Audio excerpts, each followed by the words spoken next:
नमस्कार। SPT news में आपका स्वागत है। पेश है 9 जून मंगलवार दोपहर 3:15 बजे राजस्थान के विभिन्न शहरों की 15 बड़ी खबरें। राजस्थान में निजी फोन का बिल सरकार के नाम पर फाड़ने वाले सरकारी कर्मचारियों और अधिकारियों के खिलाफ सरकार ने सख्ती की है। सामान्य प्रशासन विभाग ने गाइडलाइन जारी कर निजी फोन के बिलों के भुगतान पर रोक लगा दी है। अब बिना अनुमति बिल का भुगतान किया तो कार्रवाई की जाएगी। दरअसल राज्य में सरकारी कर्मचारी और अधिकारी ऑफिशियली फोन के अलावा निजी फोन का बिल भी सरकार के नाम पर फाड़ रहे हैं। इसको लेकर विभाग ने दिशा निर्देश जारी किए हैं। आज मंगलवार को राजकोट के हीरासर एयरपोर्ट पर एक बड़ा विमान हादसा टल गया। राजकोट से दिल्ली जा रही एयर इंडिया की एक फ्लाइट टेक ऑफ के दौरान पक्षी से टकरा गई। पक्षी के टकराते ही पायलट ने अपनी सूझबूझ और तेजी दिखाते हुए एयरपोर्ट पर ही सुरक्षित इमरजेंसी लैंडिंग की। इस फ्लाइट में 124 यात्री सवार थे, जिन्हें सुरक्षित बाहर निकाल लिया गया और एयरपोर्ट प्रशासन ने राहत की सांस ली। मिली जानकारी के अनुसार जैसे ही एयर इंडिया की यह फ्लाइट राजकोट एयरपोर्ट के रनवे से उड़ान भर रही थी, तभी एक पक्षी फ्लाइट के इंजन से टकरा गया।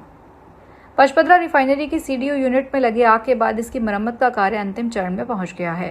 ट्रायल और सुरक्षा मानकों के परीक्षण के बाद इसके उद्घाटन की तिथि तय हो सकती है। इस बार बड़ी सभा का आयोजन होगा या नहीं, इसको लेकर असमंजस की स्थिति बनी हुई है। पचपदरा रिफाइनरी में 21 अप्रैल को प्रधानमंत्री नरेंद्र मोदी के हाथों रिफाइनरी के उद्घाटन का कार्यक्रम तय था। अचानक 20 अप्रैल को सीडीओ वीडियो यूनिट के एक्सचेंजर में विस्फोट होने से भीषण आग लग गई थी। राजस्थान के मुख्यमंत्री भजनलाल शर्मा ने सामान्य श्रद्धालु की तरह 7 दंडवती लगाकर ब्रज की पावन धरा पर आराध्य देव गोवर्धन गिरिराज जी महाराज की सप्तकोसीय परिक्रमा की और इस दौरान परिक्रमा मार्ग में जन सैलाब उमड़ पड़ा। इससे पहले शर्मा ने डीग तीर्थनाथ जी मंदिर के सपत्नीक पूजा अर्चना कर प्रदेश के सुख समृद्धि और खुशहाली की कामना की और इसके बाद परिक्रमा शुरू की। परिक्रमा के दौरान मुख्यमंत्री का जगह जगह स्थानीय नागरिकों, साधु संतों और श्रद्धालुओं ने भव्य स्वागत और अभिनंदन किया। जयपुर में अवैध निर्माण के खिलाफ जयपुर नगर निगम का अभियान लगातार जारी है। इसी कड़ी में नगर निगम के सिविल लाइंस जोन की टीम ने मंगलवार को बड़ी कार्रवाई करते हुए विवेक विहार मेट्रो स्टेशन के पास एक अवैध निर्माण को सीज कर दिया। निगम अधिकारियों ने बताया कि भूखंड पर नियमों के विपरीत बेसमेंट सहित 3 मंजिला भवन का निर्माण किया जा रहा था। नगर निगम अधिकारियों के अनुसार संबंधित भूखंड मालिक को पहले भी नोटिस जारी कर निर्माण कार्य रोकने के निर्देश दिए गए। इसके बावजूद मौके पर निर्माण कार्य जारी रखा गया। सरकार भी देश में रूफटॉप सोलर को बढ़ावा देने के लिए पीएम सूर्य घर योजना चला रही है। पीएम सूर्य घर योजना के तहत केंद्र सरकार ने एक अहम फैसला लिया है। New and renewable energy ministry ने स्पष्ट किया है कि जो उपभोक्ता इस योजना के तहत मिलने वाले केंद्रीय वित्तीय सहायता यानी सब्सिडी नहीं लेना चाहते हैं, वे गिव इट अप ऑप्शन चुनकर नॉन डीसीआर सोलर पैनल का इस्तेमाल कर सकेंगे। यह छूट 31 मार्च 2027 तक लागू रहेगी। सरकार का मानना है कि इस फैसले से अधिक लोगों को रूफटॉप सोलर अपनाने का मौका मिलेगा। भारतीय नौसेना ने मंगलवार को संशोधक का क्रेस्ट जारी किया है। यह सर्वे वेसल लार्ज क्लास का चौथा जहाज है और देश की स्वदेशी जहाज निर्माण क्षमता में एक और बड़ी उपलब्धि है। जहाज बंदरगाह हार्बर के रास्तों का तटीय और गहरे पानी में हाइड्रोग्राफिक सर्वे करने और नेविगेशन चैनल रूट तय करने में सक्षम है। लगभग 3400 टन के डिप्लेसमेंट और 1100 मीटर की कुल लंबाई वाले संशोधक में अत्याधुनिक हाइड्रोग्राफिक उपकरण लगे हैं। 2 डीजल इंजन से चलने वाला यह जहाज 18 नॉट से ज्यादा की रफ्तार पकड़ सकता है। 5वें गुरु श्री गुरु अर्जुन देव जी की शहीदी पर्व के मौके पर पाकिस्तान से गुरुधामों के दर्शनों के लिए शिरोमणि गुरुद्वारा प्रबंधक कमेटी द्वारा भेजे जाने वाले जत्थे के लिए 541 श्रद्धालुओं के वीजा प्राप्त हुए हैं।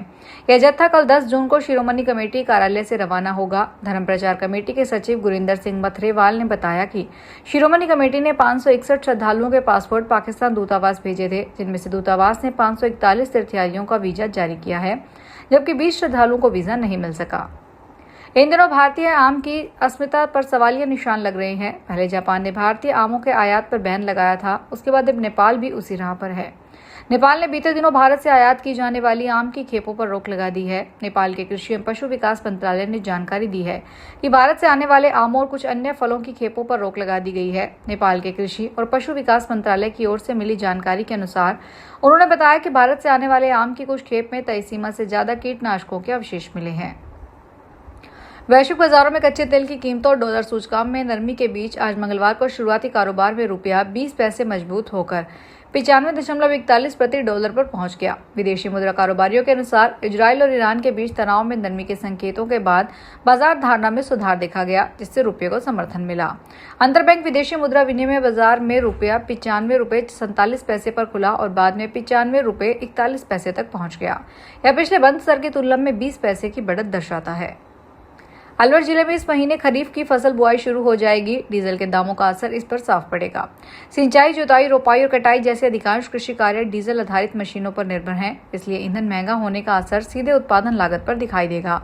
बाजरा व कपास की फसल में औसतन 80 से 100 लीटर डीजल की खपत होती है। ऐसे में बढ़ी हुई कीमतों के प्रति बीघा 400 से 500 रुपए की बढ़ोतरी होने की संभावना है। फसल कटाई के बाद उसे मंडी तक लाने वाले वाहनों का भी किराया बढ़ सकता है। ऐसे में किसान की आय पर सीधा असर नजर आएगा। दौसा जिला में वंदे गंगा जल संरक्षण जन अभियान का जिला स्तरीय कार्यक्रम महज दिखावा बनकर रह गया है। बीते 25 मई को शहर के निकट गेटोलाव में आयोजित कार्यक्रम में बड़े जोर शोर से पौधारोपण किया गया था। वहां जिले के प्रभारी सचिव पीसी किशन की अध्यक्षता में आयोजित कार्यक्रम में पौधारोपण किया गया था। कार्यक्रम में तब बड़े बड़े दावे किए गए थे। अब 80% से अधिक पौधों को बकरियां व अन्य जानवर खा चुके हैं। कार्यक्रम स्थल पर अब कई जगह पौधों के नामो निशान भी नहीं है। भीलवाड़ा के प्रतापनगर थाना पुलिस ने 10 साल से फरार 15,000 रुपए के इनामी और सेना के रिटायर्ड कमांडो अशोक कुमार चौहान को गिरफ्तार किया है। आरोपी वर्ष 2016 में इंडसइंड बैंक के कैश कलेक्शन बैग की लूट के प्रयास में शामिल था। इसमें बैंक गार्ड को गोली मारकर घायल कर दिया गया था। पुलिस ने उसे इंदौर स्थित उसकी ससुराल से दबोचा, जहां पर गिरफ्तारी से बचते हुए छिपकर रह रहा था। जोधपुर में किराना व्यापारी की पैंट की जेब में रखा मोबाइल अचानक ब्लास्ट हो गया। इसके बाद मोबाइल में आग लग गई। व्यापारी के घुटने के ऊपर का हिस्सा और हाथ की उंगलियां गंभीर रूप से झुलस गई है। व्यापारी ने खुद को बचाने के लिए जेब से जलता हुआ फोन बाहर निकालने की कोशिश की तो उसके हाथ की उंगलियां जल गई। घायल व्यापारी गोपाल सोनी को तुरंत मंडोर के सैटेलाइट हॉस्पिटल में भर्ती करवाया गया है।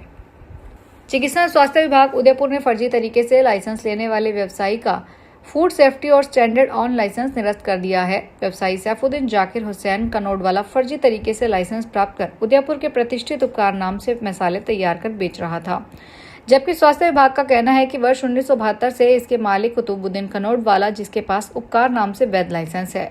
सीएमएचओ डॉक्टर अशोक आदित्य ने बताया कि व्यवसायी सैफुद्दीन जाकिर हुसैन कनौडवाला ने लाइसेंस के लिए फर्जी दस्तावेज लगाकर विभाग को गुमराह करने की कोशिश की। फिलहाल इस बुलेटिन में इतना ही, फिर हाजिर होंगे बड़ी खबरों के साथ।